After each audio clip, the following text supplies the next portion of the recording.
we now have the right to vote, to drive cars, and to pilot the space shuttle, if we so desire. But I say, our work is only half done. We still need to stop men from doing those things.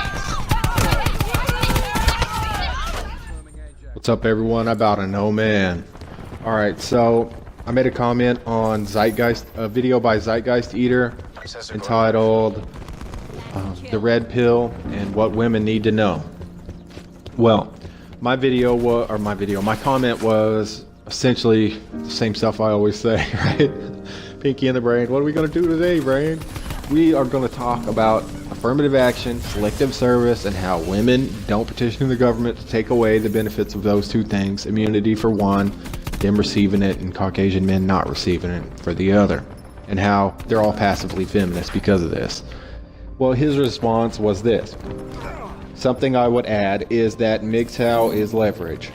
That leverage should be used to start fixing this rather than using it for purely selfish end. If you follow the narrative, though, it is known that women will be pursuing MGTOW men as things move forward. So simply state to them, meaning women, that they must actively participate in, at least, getting other women to understand the red pill, or the truth. We are at the philosophic stages yet, but in the long run, after women incrementally wake up and feminism eats itself, then all the things that you identified as the problem will start caving. Yeah, essentially, I've been trying to go at this whole hog rather than little bits at a time, alright?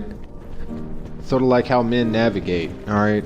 To me, I'm like, we go that way, you know, with destination, drive. But to them, they got to go off their little landmarks and then, you know, I'm not a browser. I don't browse at the store, okay? I'm more like a missile. So, you know, because I've been trying this strategy out, right? If it can be called that approach. Less stick, more carrot. They're not men, all right? And because if the pressure goes up even slightly, or they like to run from, meaning women, they like to run from anything negative, you know, any kind of work. It's like kids, you know, or a spoonful of honey makes the medicine go down, right? So I need to be less stick and more carrot. Well, I've tried that, and they'd be like, I'll find a woman and she'll say, oh, you know, women shouldn't be able to vote because they don't earn it, and men,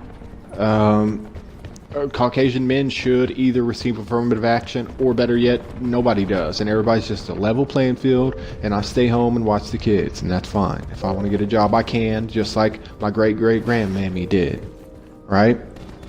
I'll find a woman like that, and I'll say, well, you're not registering for, or you're not, you're not petitioning the government to take away your voting rights or to abolish affirmative action, and you're not talking to other women about this stuff, so it's just words. And they'll just be like all hurt, like, but I'm trying. Look, she's not trying at all. And it got me to thinking, you know, it's like I see this video. Firstly, I am being too hard on them. And secondly, because they're not women, they got a care-based morality so far as I can tell. They have larger emotion and communication centers. I have larger sex and aggression centers, and I have a justice-based morality system. So, you know, they're not men. I need to be more carrot, less stick. More, you did a great job, princess, even if it was a sucky throw. And less, you know, you call that NFL grade, right? Like I would a man, you know, you want, we're different, right? So even, like, I've known about projection for, psychological projection for a long time. And even I catch myself slipping, right? Because this strategy is not working.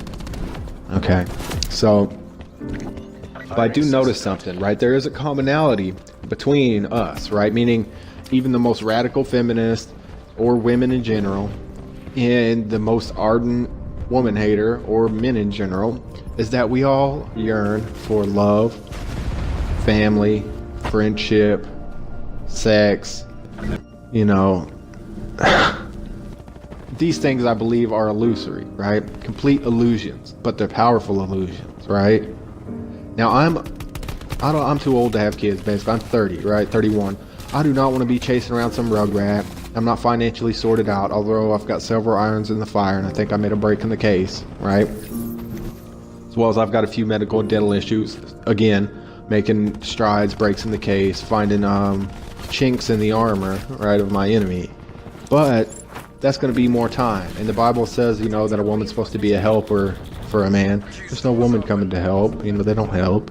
So, but I'll get myself taken care of eventually. But I'm done, right? There's not going to be a wife or whatever, or kids. So, and there are a lot of women who are being forced into that place, and that's creating a lot of friction. You know, Zeitgeist Eater mentioned men are volcanoes. Yes, we are very volcano-like.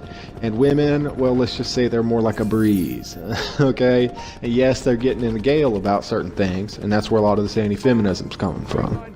But ultimately, I don't need to treat them like a fire. I need to treat them like the wind. So, basically, we all want to have family, right? But we're not going to, most of us. And that's causing a lot of problems, right? And even, like, we're stronger and smarter than them, and we're morally more upright, according to the Bible, alright? If not, it actually says there are no upright women, but people will try to translate around that. But the point of the matter is we are the leaders for good reason. We're the most fit. So even if it's my dying breath and I have nothing to gain, pretty much the truth, I should still do right by women, alright? Because they need me way more than I need them, obviously. So, because they'll ask me. Anybody asking me for advice must need some advice. And they get what they came for. But the point is we should help them, alright? Because it's the right thing to do. Like I said, I'd rather do the right thing and die for it than do the wrong thing and live for it, alright? Okay. So, essentially, I think my standards are too high, right? Because, like, I'll just find one who's all down with taking away women's rights, and I'll be like, that's not good enough.